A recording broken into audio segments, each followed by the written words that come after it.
X plus 1/x সমান 2 হলে x সমান কত? এটি আমরা বেসিক নিয়মে সমাধান করব। বেসিক নিয়মে সমাধান করতে হলে আমরা প্রথমে হোলের আগে যা আছে তা আগে আমরা দেওয়া আছে দিয়ে লিখে নিব। দেওয়া আছে এক্স প্লাস 1/x সমান 2। এখানে কি আছে? লব আর হর আছে, তাই আমরা লসাগু করব। লসাগু মানে কমন আনকমন সব। এখানে আনকমন আছে একটাতে একটা, এখানে কোনো হর নাই, তাই আমরা এই লব দিয়ে লসাগুর সাথে গুণ করব। গুণ করলে আমরা কি পাবো? এক্স স্কোয়ার প্লাস এ এক্স এক্স ভাগের জায়গা থাকি 1 সমান 2। এখন আমরা এভাবে আর গুণন করব। এক্স স্কোয়ার প্লাসের 1 সমান 2x।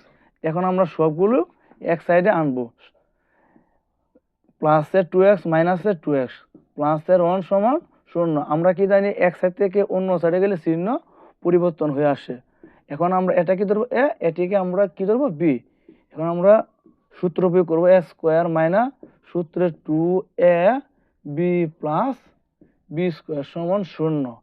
এতটুকু সমান আমরা লিখতে পারি এ মাইনাস বি হোল স্কোয়ার সমান 0। এখন আমরা উভয় পক্ষকে বর্গমূল করব। এক্স মাইনাস 1 স্কোয়ার সমান 0। উভয় পক্ষকে বর্গমূল করে বা রুট স্কোয়ারে জায়গা থাকে এক্স মাইনাস 1 সমান 0। এখন আমরা এক্স এর মান বের করব, তাই এক্স লাগবো এক সাইডে, সংখ্যা নিব অপর সাইডে। আনসার এক্স সমান 1। এটি উত্তর।